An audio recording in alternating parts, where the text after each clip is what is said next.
Que força é essa que o Brasil tem, que faz a gente ser quem a gente é? Eu, como um bom brasileiro, vou dar a receita. Anota aí. Você pega o Brasil da Luísa, da Jurema, mães que criam os filhos com muita luta, e junta com o da Sabrina, a primeira a passar em medicina na família. Depois pega o Brasil do menor desemprego da história, junta o Brasil do passinho com o país que tá tirando um estádio lotado por dia do mapa da fome. Uma pitadinha de colheita e de tudo aquilo que somos os melhores. A alegria, a nossa gente. Gente que empreende, prospera. Gente que saiu do Bolsa Família porque agora tem renda. Gente que não desiste, com nosso esforço colocou o Brasil de novo entre as 10 maiores economias do planeta. É, família, essa é a nossa força, o nosso jeito de acolher. Com muito trabalho, estamos dando a volta por cima para avançar ainda mais. Porque o Brasil é seu, é meu, é nosso. O Brasil é dos brasileiros. Governo Federal. Nascemos de uma vontade coletiva, de pessoas visionárias, empregados caixa. Hoje, somos o palco de todas as vozes.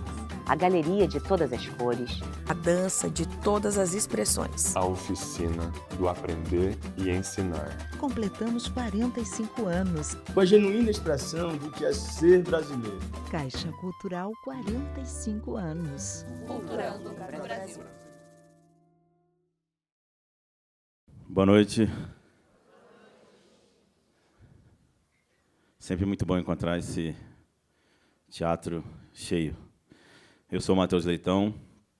O Sempre um Papo é um projeto de incentivo ao hábito da leitura, criado há 39 anos pelo jornalista Afonso Borges.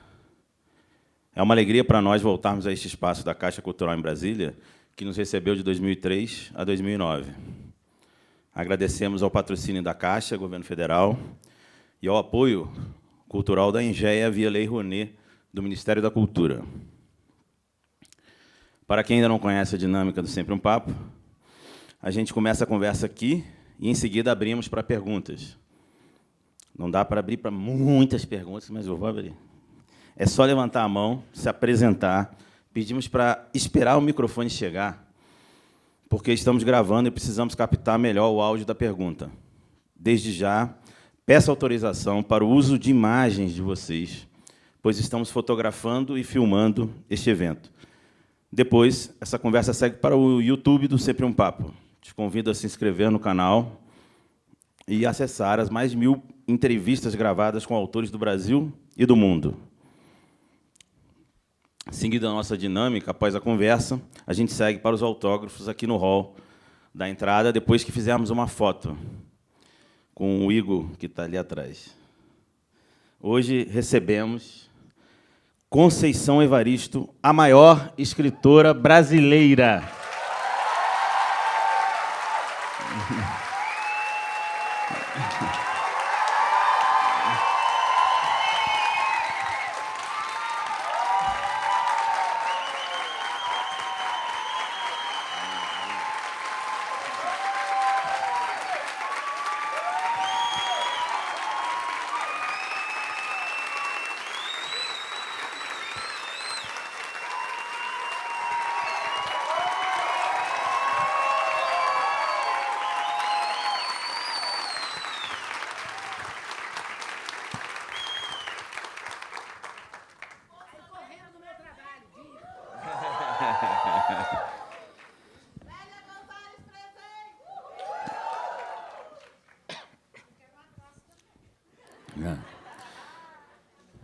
Nós vamos falar sobre o tema Literatura, Memória e Escrevivência, autora de obras fundamentais como Ponciá Vicêncio, Becos da Memória, Olhos d'Água, vencedora do Prêmio Jabuti e traduzida em diversos países. Conceição Evaristo transformou a experiência da mulher negra em matéria literária e política, tornando-se referência mundial da escrita afro-brasileira. Neste encontro, falaremos sobre sua trajetória, seus novos projetos e o conceito de escrevivência, a escrita como forma de existir e afirmar identidades. Gente, é uma honra estar aqui com a Conceição, a maior escritora brasileira. Eu tenho o privilégio de estar aqui e eu queria começar aqui, Conceição, te perguntando sobre a Marcha das Mulheres Negras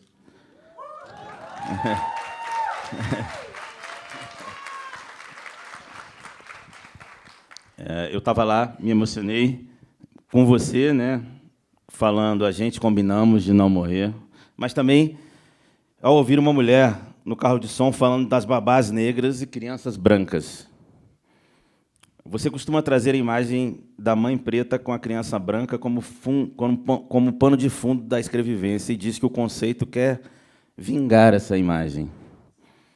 Como a escrevivência responde, na prática, à escravização do corpo e da voz dessas mulheres? Obrigado por estar aqui com a gente. Certo. Boa noite a todas as pessoas presentes, né? Boa noite, embora eu goste de especificar a todas, a todes e a todos. Para quem está nos acompanhando, eu sou uma mulher negra, estou vestido com uma chemise azul com os riscos brancos, uma calça preta. Por dentro, tenho cabelos já brancos, né, honrando a minha idade. E aí eu não posso deixar de dizer que, dia 29 agora, eu vou fazer 79 anos.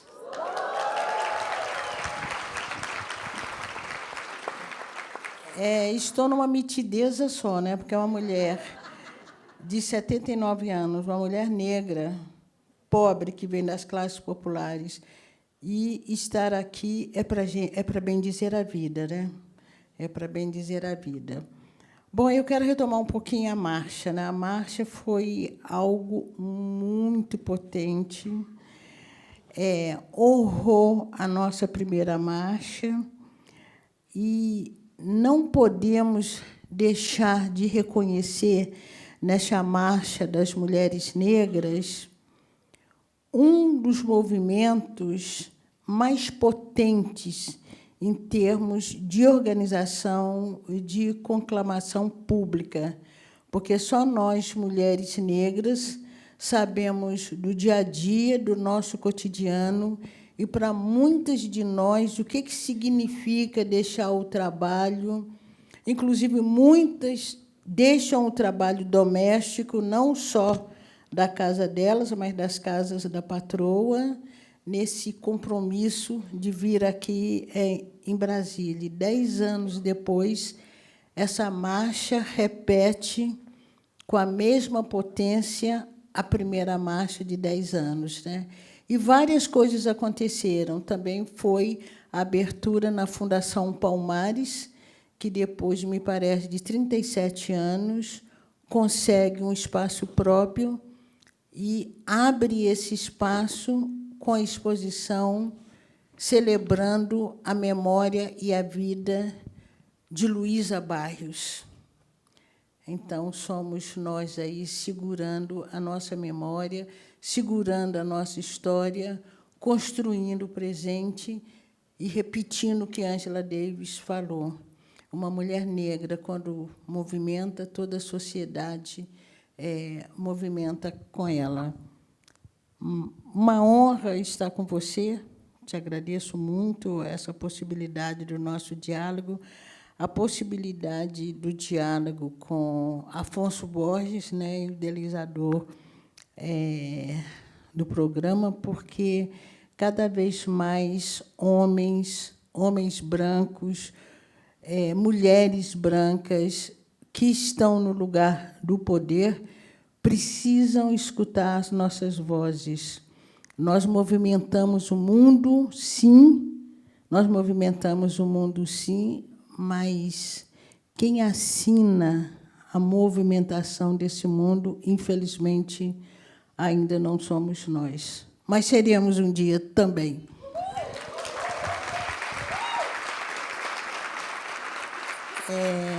Você incomoda de repetir a pergunta, Matheus?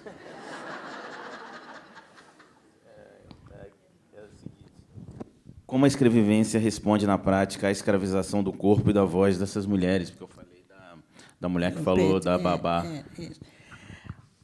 Eu acredito que a escrevivência responde, na prática, um processo de escravização, um processo de silenciamento, não que nós estivéssemos caladas, porque o tempo todo os povos dominados constroem, buscam forma de dizer, apesar do silenciamento imposto. Então, na medida que a escrevivência permite às mulheres negras, às mulheres que passam pelo processo de subordinação, escreverem a sua própria história, e aí eu vou chamar uma mulher que exerceu muito bem essa escrevivência, foi Carolina Maria de Jesus. Carolina Maria de Jesus, quando ela escreve a partir da condição experimentada por ela, vivida por ela, e ela escreve não só um diário, porque a gente precisa de ler os outros textos também de Carolina Maria de Jesus.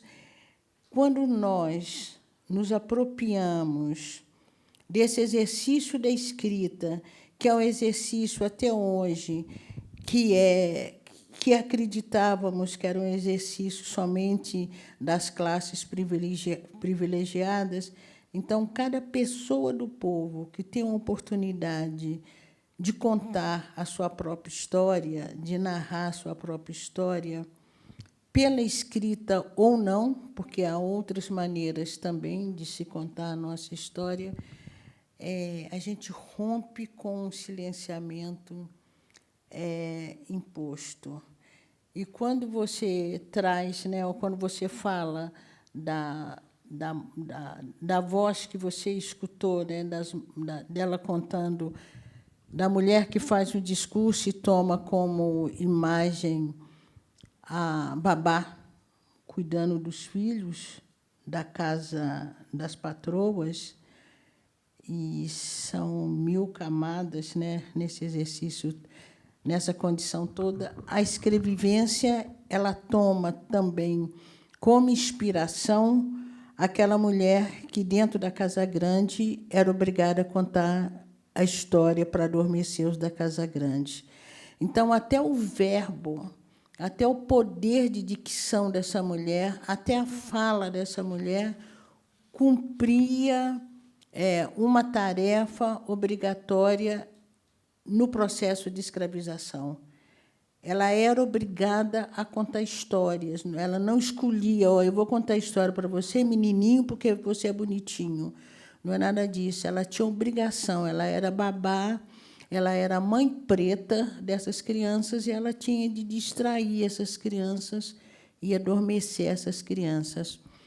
A escrevivência procura justamente borrar esse passado, mas, ao mesmo tempo, se potencializa. São essas vozes obrigadas, essas falas obrigadas, que nos fortifica para escrevermos as histórias que a gente quer escrever, para usar a palavra do jeito que a gente quer usar. Então, são histórias não mais para adormecer os da Casa Grande, e sim para acordá-los de seus sonos injustos.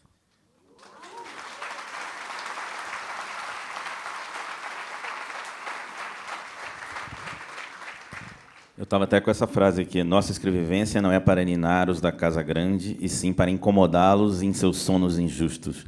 Que virou quase um manifesto, a gente pode dizer isso. Não pode? Assim como virou também a gente combinamos de não morrer. E por isso que eu quis repetir essa frase na marcha, porque eu acho que a marcha exemplificou muito essa pulsão de vida que a gente tem, essa pulsão que não nos deixa perecer. E aí, ao falar em pulsão de vida, eu não encontrei com a Mirtes na marcha, mas a Mirtes devia estar aqui na marcha. Tenho quase certeza. A Mirtes é aquela que vai passear com o cachorrinho e a patroa deixa o menininho no elevador. Eu tive a oportunidade, em outros momentos, de encontrar com Mirtes, inclusive numa viagem em 3 países africanos. Então, Mirtes combinou de não morrer, a gente combinou de não morrer, e por isso que eu quis trazer essa fala para a marcha. E trazer de uma maneira que fere a língua portuguesa, porque, segundo, se ela fosse ter uma concordância gramatical, segundo as normas da língua, seria nós combinamos de não morrer. E eu fico, às vezes, até intrigada por que mudaram essa frase. O personagem falou assim, a gente combinamos de não morrer, porque ele estava se referindo aos outros meninos que haviam combinado de não morrer. E a gente traz justamente essa ideia de um conjunto, de um coletivo. Então, o verbo está concordando com a ideia, né? É uma concordância semântica. E aí a frase aparece corrigida, nós combinamos de não morrer. E aí eu repito com toda a ênfase, a gente combinamos de não morrer. E foi lindo o entorno repetir. É como um juramento de vida. É como um juramento de vida. Assim como tem juramento de morte e que a gente não quer ouvir, então façamos o nosso juramento de vida. A gente combinamos de não morrer.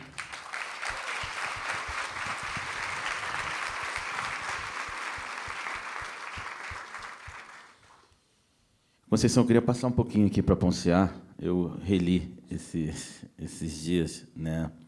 Essa obra-prima, para mim, é um livro que mexeu muito comigo. Eu queria ler um trechinho e te fazer uma pergunta rápida. Filho de ex-escravos, crescera na fazenda, levando a mesma vida dos pais. Era pajem do senhor moço. Tinha a obrigação de brincar com ele. Era o cavalo onde o mocinho galopava, sonhando conhecer todas as terras do pai. Tinham a mesma idade. Um dia o coronelzinho exigiu que ele abrisse a boca, pois queria mijar dentro. O pajem abriu. A urina do outro caiu escorrendo quente por sua goela e pelo canto de sua boca. Senhor moço ria, ria. Ele chorava e não sabia o que mais lhe salgava a boca, se o gosto da urina ou se o sabor de suas lágrimas. Naquela noite, teve mais ódio ainda do pai. Se eram livres, por que continuavam ali? Por que, então, tantos e tantas negras na senzala? Por que todos não se arribavam à procura de outros lugares e trabalhos? Por que, Conceição? Porque a escravização, e hoje ainda a sociedade brasileira, tem uma capacidade, muitas vezes, de apaziguar aquele que está sofrendo, de incutir na nossa cabeça que o lugar de subalternidade é nosso, que não tem saída. Tem a capacidade de criar mecanismos, de criar discursos que acalentam, né?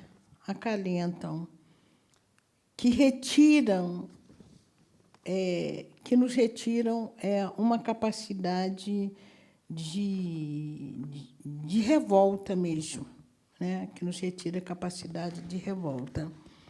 Ora, imagine vocês uma pessoa, famílias inteiras, criadas sobre, ou vivendo, né, sobre um regime de escravização, como foi difícil também para essas pessoas readquirirem a sua liberdade e acreditarem que elas tinham direito. Então, é mais ou menos isso. Enquanto não acreditarmos que temos direito, se contenta com pouco, né? Ou se contenta com nada. Então, é preciso um exercício de nos rearrumar. É preciso que a gente acredite que temos valor, que temos direito. E aí eu tenho falado muito, né? Tudo que o Estado brasileiro nos oferecer não é dádiva, né? Aliás, a Bia Ferreira fez aquela espécie de rap muito interessante, né? Cotas não são esmola, mas há artifícios de acomodação para acomodar o povo. Então, as pessoas, às vezes, aceitam o pouco que lhe é oferecido.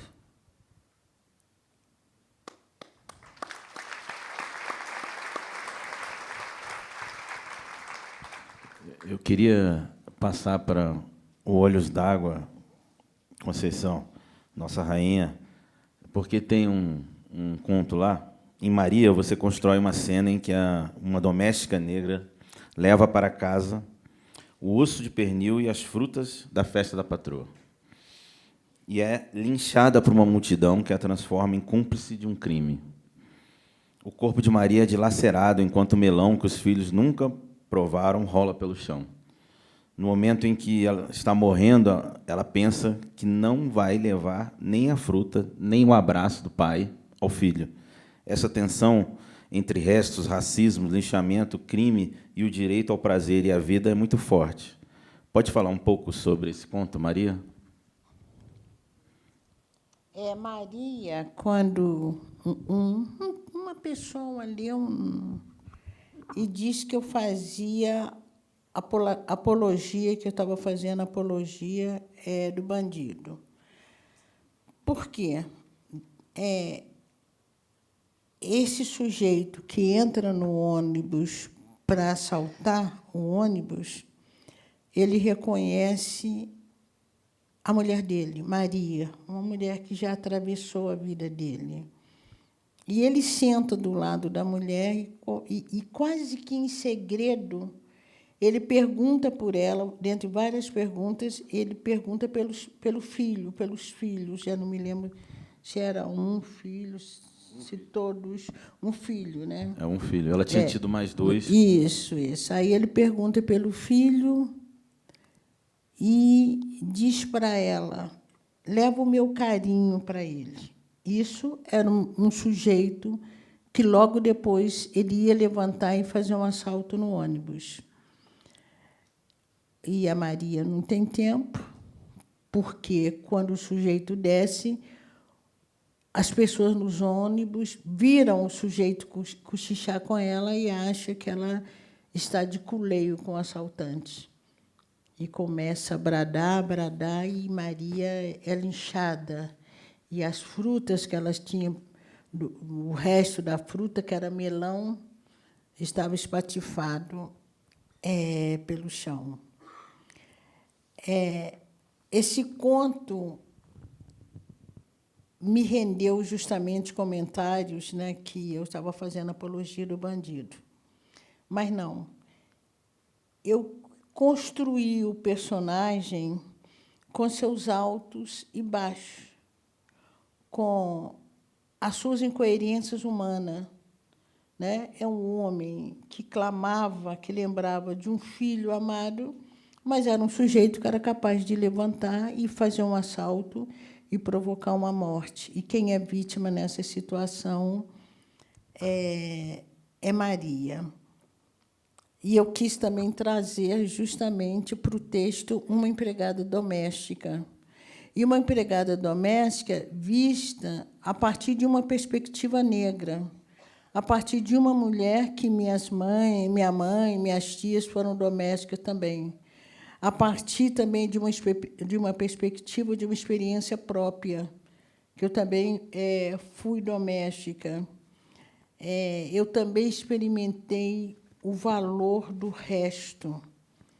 Quantas vezes o resto salva as famílias de fome, né? Quantas vezes o resto tem o sabor de uma totalidade. E os meninos de Maria nunca tinham comido melão.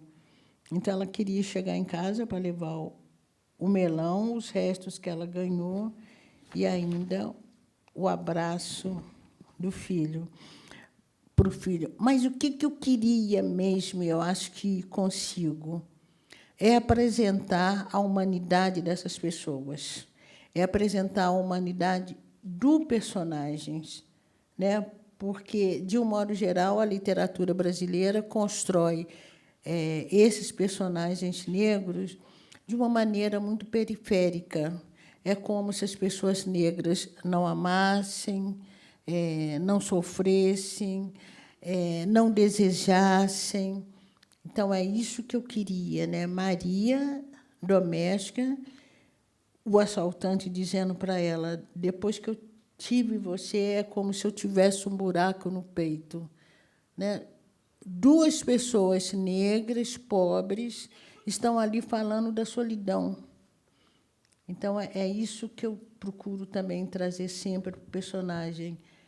É essa característica humana, né? Essa indagação diante da vida, diante do amor, que não nos coloca, né? Não nos coloca, de um modo geral, uma outra literatura não nos coloca nesse lugar de experimentar tantos sentimentos. E ela deseja, né? Ela deseja o reencontro com ele. Por que não deu certo? Ela fica falando. Por que ele não? Por que poderia ter sido de uma outra forma, né? Então ela fica o tempo todo também imaginando como seria, sem saber que vai acontecer o assalto. Você quer saber isso? Como seria um retorno dele para casa? Se ele aceitaria os outros 2 filhos que ela teve com outros, né? É muito bonito esse sentimento dela também. Sim, ela imagina, né, o tempo todo, né? Ela diz, né, rememorando, né, é o homem amar. Tanto é que quando um dos passageiros levanta e fala, ela estava conversando com o assaltante, ela silenciosa diz, ou pensa, eu não conheço assaltante algum. Eu conheço o pai dos meus filhos, né? Eu conheço aquele que ele ama. Então, é essa dubiedade que eu quis também colocar nesses personagens. É lindo demais esse texto. E é muito profundo sobre o Brasil, também porque tem um filho, né? O filho está esperando em casa e vai ser vítima da maior violência também. Vai perder a mãe. Vai perder, Interessante que, uma vez, eu trabalhando até com jovens...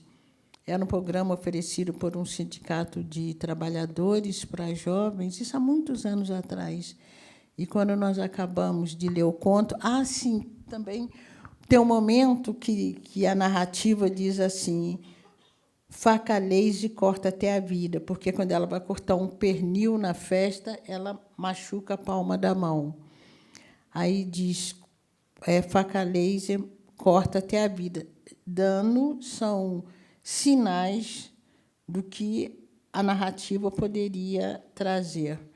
E aí um rapaz virou e falou assim, eu sabia que ia acontecer alguma coisa com a Maria. Eu falei, por quê? Porque tinha um pedacinho lá que falava faca laser corta até a vida. Então, é muito bom quando a pessoa que lê também vai percebendo esses sinais na construção do texto. E ele pergunta justamente isso. E agora, quem vai cuidar dos filhos de Maria? Eu falei, faça uma outra história, construa uma outra história agora a partir disso. Bravo.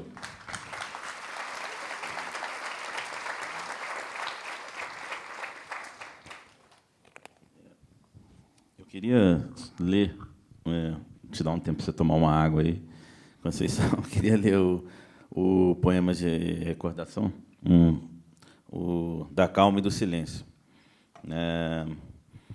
Quando eu morder a palavra, por favor, não me apressem. Quero mascar, rasgar entre os dentes a pele, os ossos, o tutano do verbo, para assim versejar o âmago das coisas. Quando meu olhar se perder no nada, por favor, não me despertem, quero reter, no adentro da íris, a menor sombra do ínfimo movimento. Quando meus pés abrandarem na marcha, por favor, não me forcem. Caminhar para quê? Deixem-me quedar, deixem-me quieta, na aparente inércia, nem tudo, viandante, anda estradas, a mundos submersos que só o silêncio da poesia penetra. A sua poesia, Conceição, escreve passado e futuro ao mesmo tempo. A intertextualidade está presente muito nos poemas. Como você morde as palavras para escrever a poesia? Ao mesmo tempo, com muita paciência e também com muito desespero. Porque é muito difícil a gente encontrar a palavra exata. A palavra não dá conta de tudo que a gente quer dizer. Principalmente a palavra escrita, porque a palavra oral, quando a gente está conversando, você tem um gesto, você tem um olhar, você tem a pausa, você tem o engasgo da emoção. Muitas vezes, você tem a própria lágrima. Quantas vezes nós estamos conversando e o choro toma conta, as lágrimas escorrem e não precisa de a gente dizer mais nada. A outra pessoa entende. Já o texto escrito, né, eu tenho dito muito isso, como a minha mãe responderia determinadas perguntas. Se hoje eu perguntasse para minha mãe assim: "Ô, mãe, o que a senhora achou daquele moço que, com um abridor de garrafa, tentou abrir a tornozeleira?"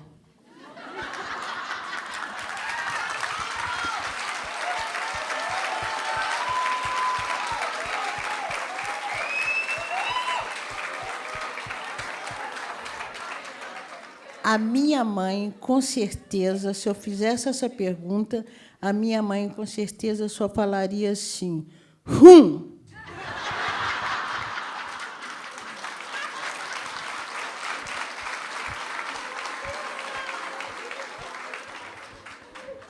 Esse rum da minha mãe estaria dizendo tudo o que a gente diria com 1000 palavras. E ela responderia só com uma vocalização e com o corpo. Porque esse rum dela seria acompanhado do corpo, do olhar. Ora, levar isso para um texto escrito, posso gastar 10.000 laudas e não daria conta do que esse rum deu.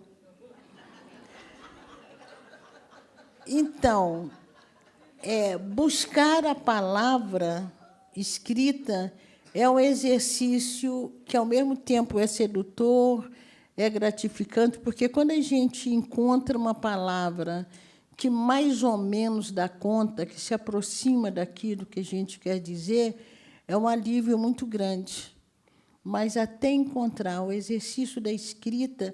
E tem mais uma coisa, porque o exercício da escrita exige também a compreensão do outro, e o outro está longe do que você disse.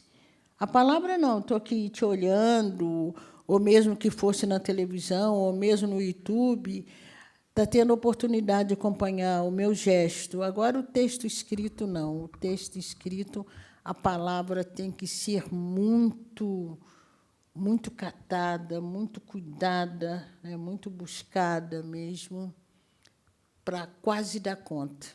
Eu ainda digo quase dar conta.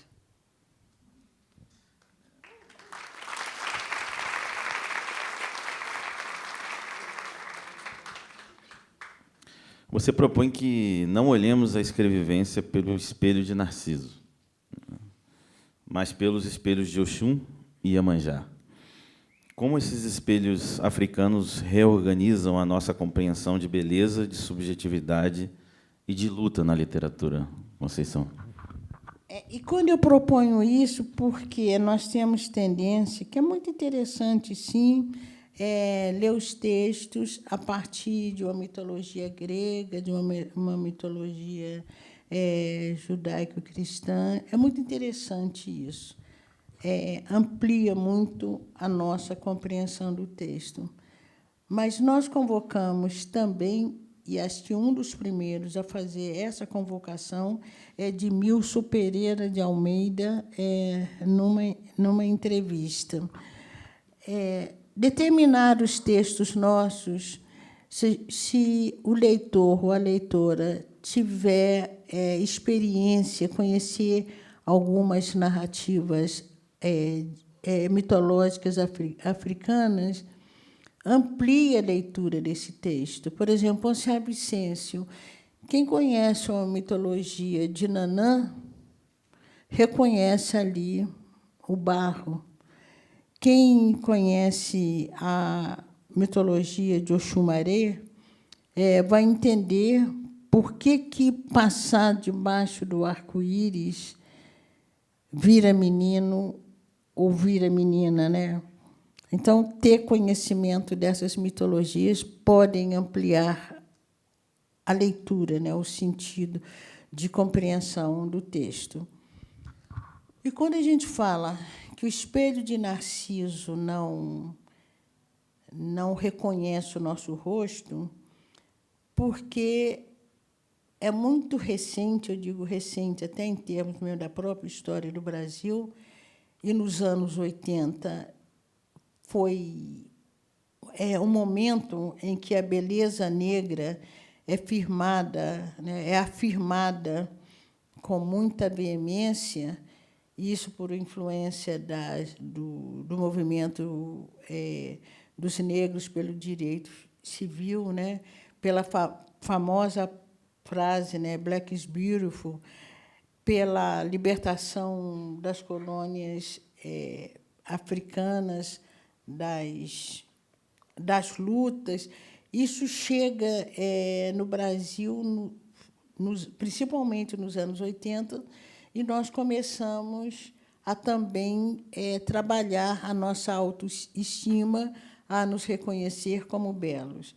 E é o momento, por exemplo, que a gente busca nomes africanos para usar, inclusive, como pseudônimo ou mesmo para batizar nossos filhos. A minha filha tem 43 anos e se chama Ainá.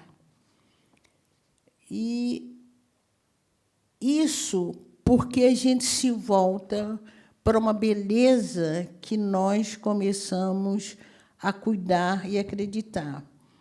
E o espelho de Narciso aí é um espelho que não reconhece o nosso rosto. Nós, numa sociedade em que os valores estéticos são brancos, o corpo negro, o jeito negro, a fala negra, quando muito ela é vista como exótica. Então, a gente diz, o espelho de Narciso não cabe o nosso rosto no espelho de Narciso.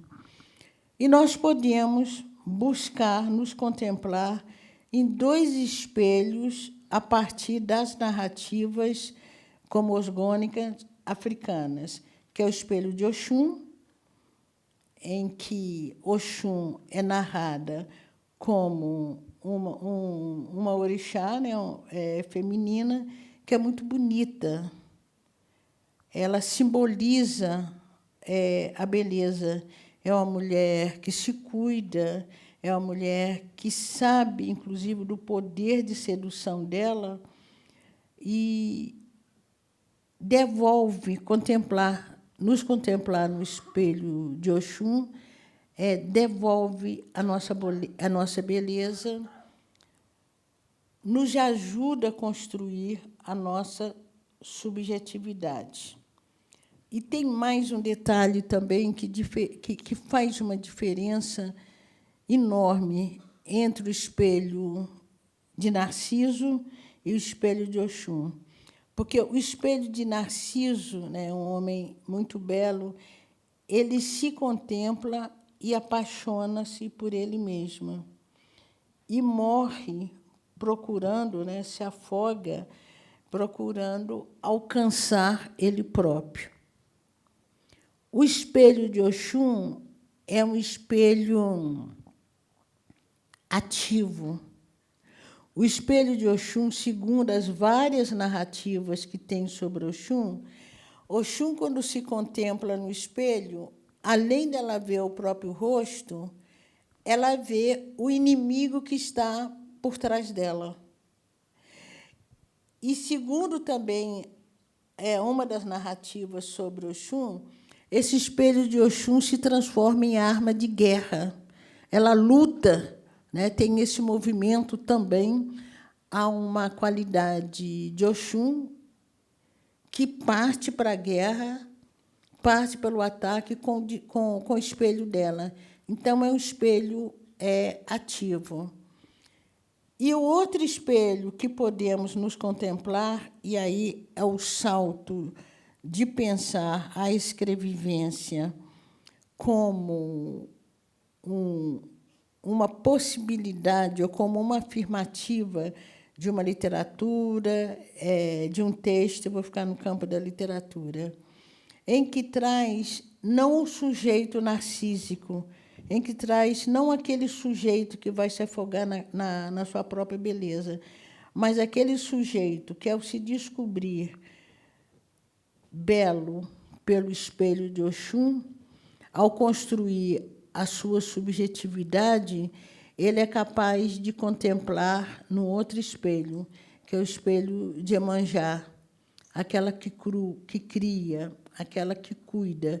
E por isso que a gente tem insistido muito que pensar a escrevivência não é pensar um sujeito que se afoga nele mesmo, não é pensar um sujeito individualizado, mas um sujeito em que a história dele está em constante relação com a história da comunidade. Então, é um eu / nós. Não é uma escrita narcísica, isso que a gente tem discutido muito, mas uma escrita em que há a possibilidade de você ler um sujeito individualizado e também ler um sujeito coletivo. E aí eu volto à marcha. Essa marcha exemplifica muito bem o que é um sujeito coletivo. Era a marcha das mulheres negras. E a gente sabe que cada mulher ali tinha uma representatividade, tinha um compromisso, não só com a sua história pessoal, né, mas com a história, com a movimentação, com a presença das mulheres negras reivindicando ações reparativas e possibilidades de bem viver.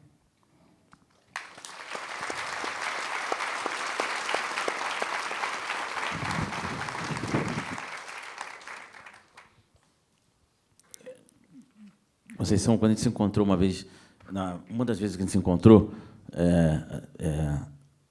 eu fiquei muito impactado num festival literário lá em Petrópolis, o momento em que você levantou para dançar. Você não vai pedir para eu dançar, né? Estou cansada da marcha. Mas é que depois disso eu vi você em 2 mesas já falando que você não sabe dançar, sendo que eu sempre acho lindo toda vez que você levanta para dançar. Não vou pedir para você dançar aqui.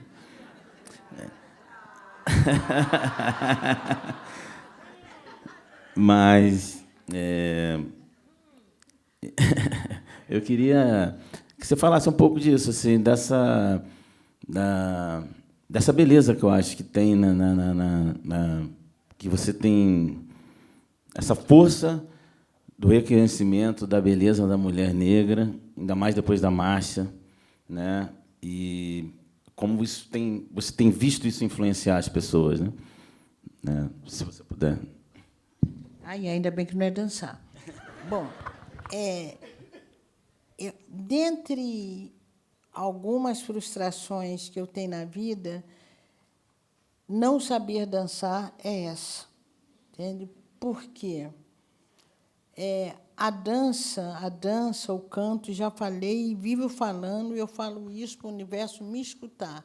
Se tiver uma vida depois, quando eu voltar, eu quero voltar a Nina Simone.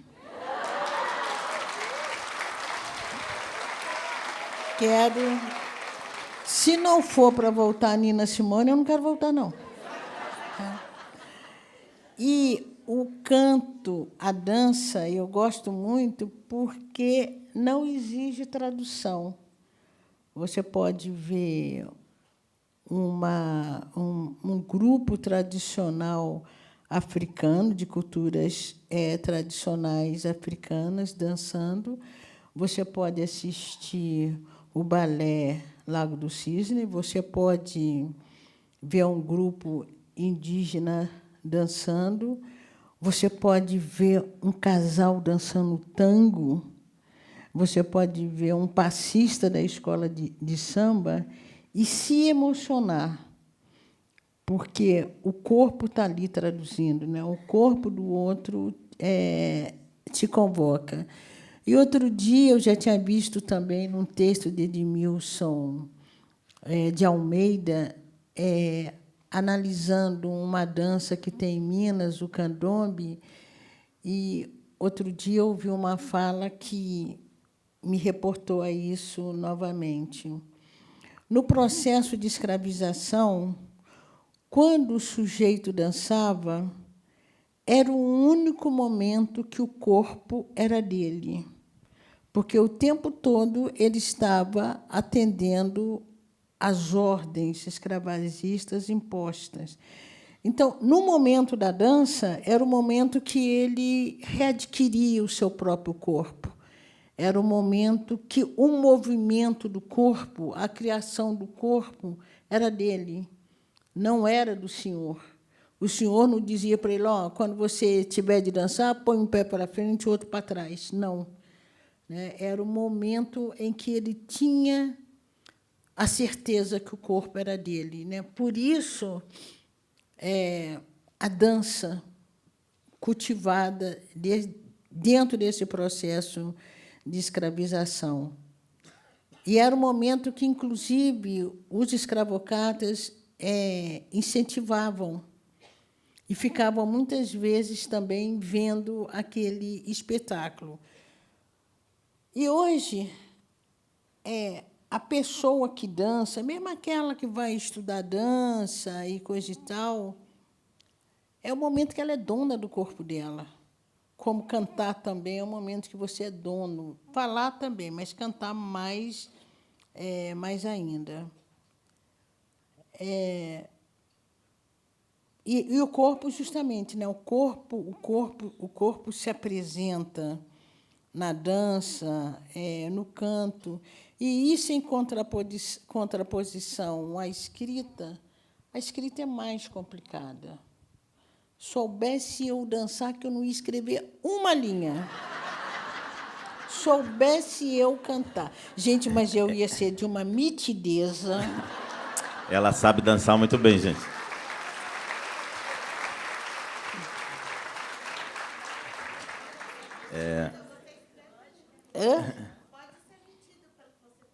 Pode ser? Pode ser. Sabe aquele negócio que Deus não dá cobra a pé? Não tem um ditadinho assim? Imagine eu dançando, gente. Imagine eu cantando. Está chegando aquele momento que eu vou abrir perguntas para vocês. Eu tinha um monte de pergunta aqui. Queria fazer sobre becos de memória, que eu amo. Mas não dá tempo. Eu vou fazer uma da escrevivência. Tá, vou fazer uma da escrevivência. Eu queria ficar aqui umas 3 horas, mas a escrevivência vem sendo usada, Conceição, em outras áreas, na história, pedagogia, geografia, fotografia, sociologia. O que você considera fundamental para que o uso do conceito nesses campos não esvazie suas raízes nas experiências das mulheres negras? O que eu considero importante para as áreas do conhecimento que estão se apropriando do conceito de escrevivência, cada pessoa que está se apropriando do conceito de escrevivência, primeiro, pensar que ele é um conceito que vai traduzir uma história coletiva. Uma história coletiva que começa desde a escravização até os dias de hoje, quando as pessoas ainda são subalternizadas. Pensar que esse conceito nasce de uma perspectiva de mulher negra, de mulheres negras. Isso é muito importante, porque, normalmente, quem norteia, aí a própria palavra é nortear, mas a maioria dos nossos estudos são fundamentados em teorias que vêm da Europa, né, em teorias que vêm dos Estados Unidos, embora as teorias que vêm dos Estados Unidos, a partir de experiências negras, também têm nos ajudado a pensar muita coisa. Mas o principal é realmente não pensar que escrevivência é moda, né? É ler sobre escrevivência, tem muita coisa interessante sobre escrevivência, e não perder essa perspectiva ancestral histórica. Porque é difícil, até digo que é difícil, porque talvez não tenha, no campo literário brasileiro, nenhum conceito, ou até mesmo no campo da literatura, nenhum conceito que nasce semantizado por essa condição histórica e ancestral dos povos africanos e, notadamente, das mulheres escravizadas dentro de casa. Então, não perder o que semantiza esse conceito, porque, senão, vai virar um conceito guarda-chuva que serve para qualquer pingo d'água, como também para qualquer tempestade, trovoada mesmo.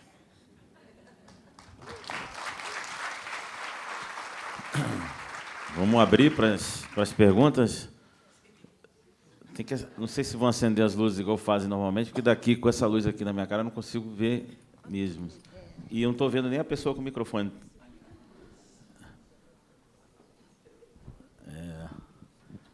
Vamos ver aqui.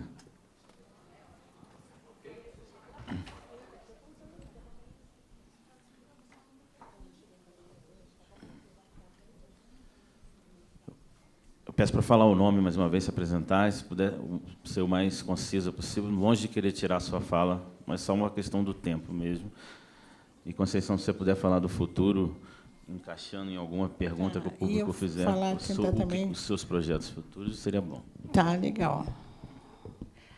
Então, meu nome é Rebeca, estou muito feliz de estar aqui, estou aqui na sua frente. Pronto. Estou muito feliz de estar aqui. Acho que várias mulheres negras também estão muito felizes, como eu. E aí a minha pergunta, ela se dá em duas, eu vou tentar ser objetiva. Como que ficou, assim, a sua vida depois que, de repente, em um momento de escrita, solitário ou não, com as agruras da escrita, porque não é fácil, de repente, escrevivência se transformou em algo maior do que... Poxa, eu escrevi e, de repente, bum. Como foi isso na sua vida? É uma pergunta que eu tenho, assim, que eu gostaria de saber. E uma outra é porque eu adoro as suas metáforas, eu li vários livros, espero que você consiga autografá-los, trouxe aqui. Vai ser difícil aqui com todo mundo. Só um livro. E eu vejo as suas metáforas. Pessoa, tá, gente? E eu vejo as suas metáforas e tem metáforas assim: fenda, mulher, um membro latejante, entre outras que são mais sexuais. E aí eu achei incrível, porque, né, geralmente atribuem às pessoas que já são mais experientes ou com maior idade a não sexualidade, ao não pensar, ao não sentir, ao não desejar. E eu vi em diversos livros seus essas metáforas. E aí eu queria saber como que é esse seu processo. Só resolvi escrever mesmo, sem ligar para o que vão dizer, ou eu penso que tipo de metáfora eu vou colocar, ou se você tem alguma pretensão em escrever um livro que também seja mais, sei lá, mais 18, assim, não sei. É isso.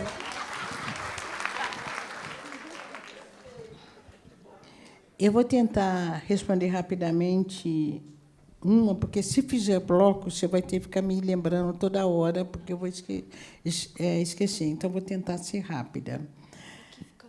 Ai, já esqueci a primeira pergunta. Não, a primeira pergunta. Ela fez uma pergunta anterior. Ah, tá. Foi o boom da escrevivência. É quando você fala assim de repente. Não foi de repente. Tá? Foi um conceito que foi sendo apropriado aos poucos. Agora há uma veemência muito grande, mas é um conceito que eu trago. Ano que vem vai sair o livro, que é resultado da minha tese, defendida em 93. Minha tese, não, em 96, minha dissertação de mestrado. 96. Então, ele vem sendo construído e apropriado ao longo do tempo, e hoje realmente tem um boom. Quanto à sexualidade, primeiro, eu já fui jovem.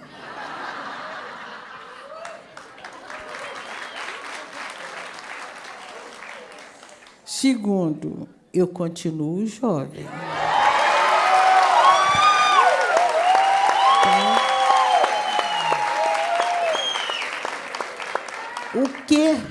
Obrigado. O que eu tenho cuidado? Quem leu Canção para Menino Grande sabe que é um livro carregado de sensualidade e carregado de provocação muito grande. Agora, tudo é a linguagem. Tudo é a linguagem. Duvido que tenha um leitor, uma leitora, que fale que a minha linguagem é vulgar. Não é. Não é. Quem falar que a minha linguagem é vulgar, endoidou. E aí eu procuro justamente esse exercício da palavra, criar insinuações. Eu gosto da coisa insinuada. Sim, e tem um projeto de um livro que eu ia te lembrar que você escutou, né? Você escutou.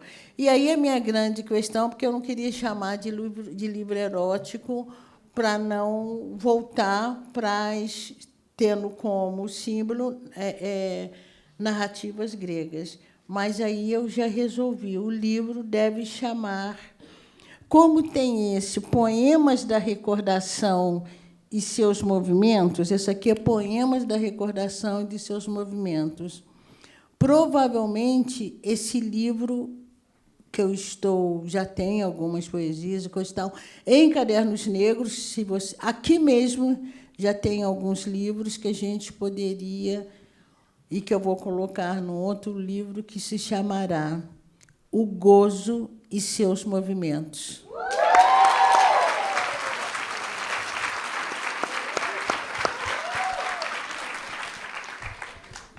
Boa noite, Conceição. Meu nome é Jaqueline Maia. Eu sou empregada da Caixa, integrante do coletivo Caixa Preta, e sou de Minas Gerais. E a minha pergunta para você é a seguinte: eu sou uma pessoa que tive que migrar de BH aqui para Brasília para ter a possibilidade de ascensão profissional.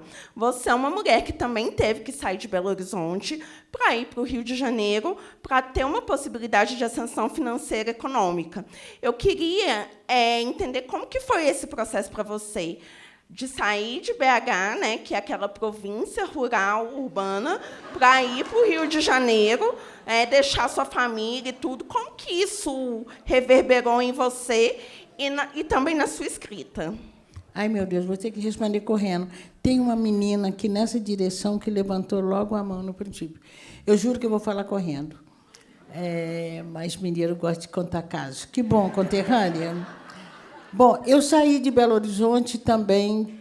O meu movimento de sair de Belo Horizonte foi porque, quando eu terminei o curso normal, não tinha concurso para professores em Belo Horizonte. Então, você dependia de famílias importantes, aquele famoso QI, para eu conseguir entrar para uma escola para dar aula. E o que eu queria era dar aula. Desde criança, eu já nasci, acho que sonhando que eu ia ser professora. Então, eu saí para fazer o concurso no Rio de Janeiro. Foi um choque cultural muito grande. Concordo quando você fala de Belo Horizonte, de província, mas foi Belo Horizonte que me fez. Entende? Quando eu saio de Belo Horizonte, eu já tinha feito o curso normal, e eu digo muito, se aquela música do Gil, que ele fala que a Bahia deu para ele régua e compasso, eu repito, Minas me deu régua e compasso. E só saí de Belo Horizonte porque não tinha uma outra perspectiva. Naquele momento também eu estava vivendo um processo de desfavelamento, com aquela favela do Pinduraçaia, lá no alto da Avenida Afonso Pena. Então, mas foi dolorido. Sair de casa foi muito dolorido. Foi muito dolorido, mas sobrevivi.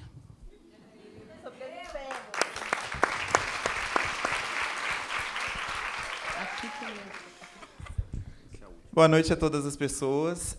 Meu nome é Alex, eu sou pesquisador, sou doutorando pela Universidade Federal de Ouro Preto.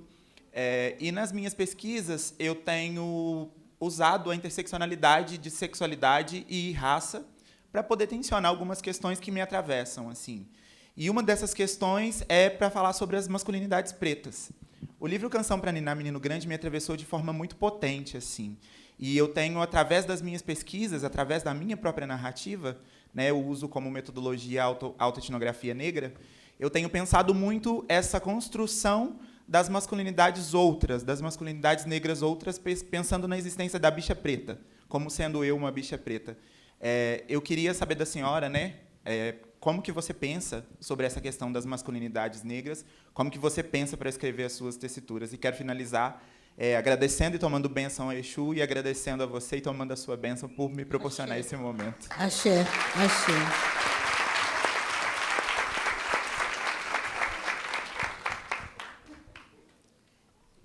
Bom, canção para escrever, canção para ninar Menino Grande,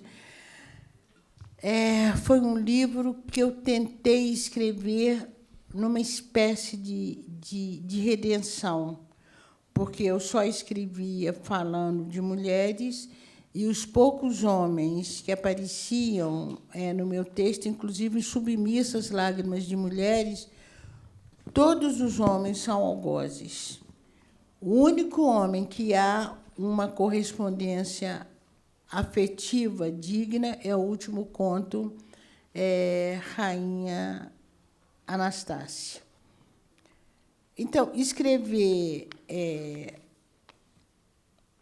canção me levou, talvez, a pensar talvez não, nessa masculinidade. Joga para o centro da cena um homem hétero. Mas eu não sei se você já chegou ao final do livro. Quem não chegou, gente, me desculpa, mas eu vou dar spoiler. Mas é muito interessante que esse homem descobre a solidão dele e descobre e ele vai questionar, inclusive, se ele amou as mulheres que passaram pela vida dele, quando ele encontra uma mulher lésbica. Entende?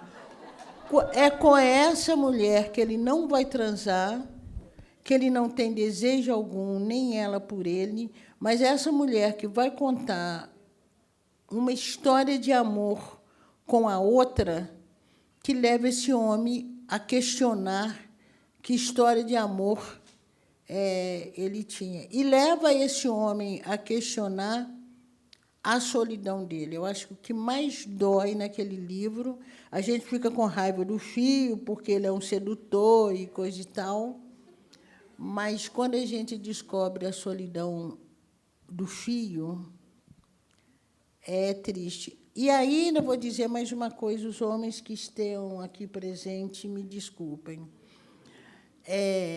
As mulheres, falar mulher é inimiga da outra, mulher disputa com a outra, mas eu acho que nós, mulheres, criamos muito mais laços de cumplicidades, teias de cumplicidade, do que os homens. E aí eu vou para uma coisa mais, não vou dizer agressiva, mas eu vou para uma coisa muito provocativa. A quantidade de jovens negros que morrem hoje, não só no Rio de Janeiro, e que é uma ameaça para os homens. Por que os homens não conseguem criar teias de relação, teias de reivindicação? Aí eu vou falar, tá? Como a Marcha das Mulheres Negras. Por que os homens, na virilidade deles, ou na não virilidade, por que eles não conseguem? Porque eu acho que eles são sozinhos. Porque nós, mulheres, por mais que nós brigamos, eu vou ali, vou te contar uma história, você vai me consolar. Os homens não me parecem, foi isso que o Fio Jasmin é, né? O tempo todo ele lida com a frustração, porque ele era menino, queria ser príncipe na escola, não pôde porque ele era um menino negro, e ele não descobre isso. Ele não descobre essa grande frustração dele. Então, esse livro ele nasce muito.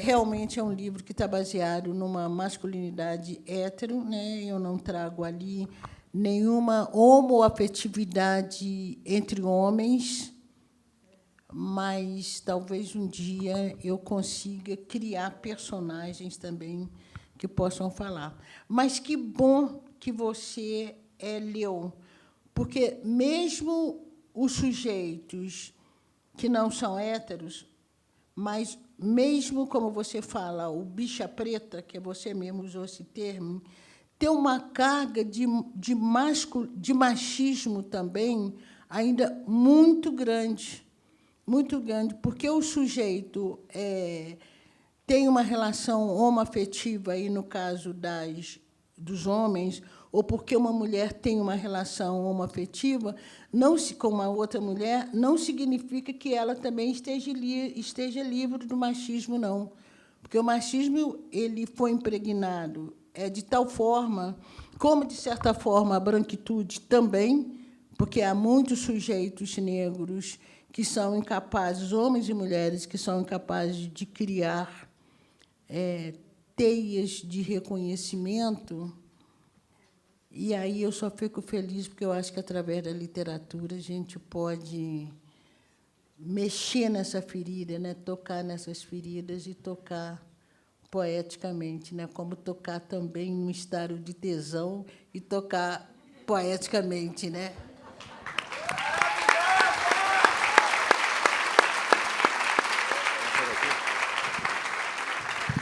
Boa noite, Conceição. Meu nome é Érica. Algumas pessoas vão achar que eu vou sair aqui da literatura, mas a gente que gosta, né, do Carnaval do Rio, das escolas de samba, a gente sabe o quanto de literatura tem na construção de um carnaval desde a decisão do seu enredo. Eu queria saber de você como é seu enredo, qual emoção você sentiu de seu enredo, de uma escola de samba, e não de qualquer escola de samba, do Império Serrano. E eu quero te perguntar se isso vai render algum escrito, porque eu acho que vai ser uma coisa linda, e te dizer que eu vou estar lá junto com você desfilando na Sapucaí.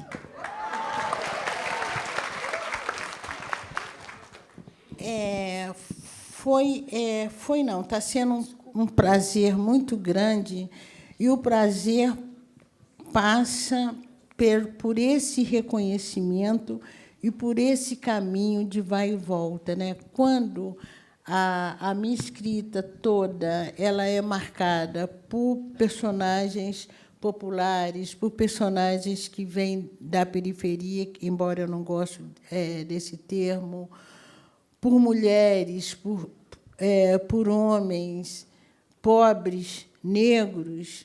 E quando esse texto volta para uma escola de samba, né, e o carnaval, com todas as críticas que a gente pode ter hoje em dia do carnaval, mas o carnaval, o desfile, é uma verdadeira aula pública. Então, ser enredo. E ser enredo não a partir da minha vida pessoal, né, mas ser enredo a partir da minha obra literária, e foi um texto muito bem estudado pelo carnavalesco, muito bem estudado pelos sambas.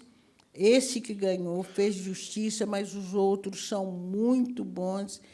Então, é experimentar outro lado da didática, porque é uma aula, né? E vai render, sim. Depois, passar o carnaval, eu quero voltar, inclusive, à primeira escola que me homenageou, a abolição, em 2019, e que vem também com o conceito de escrevivência. É isso que a gente quer, entende? Que a literatura saia do lugar acadêmico e volte justamente para aquele lugar que serve, que é a inspiração. E aí eu estou numa mitideza, gente. Mineiro conhece esse termo e sabe o que é mitideza, né? Então, estou assim, intragável.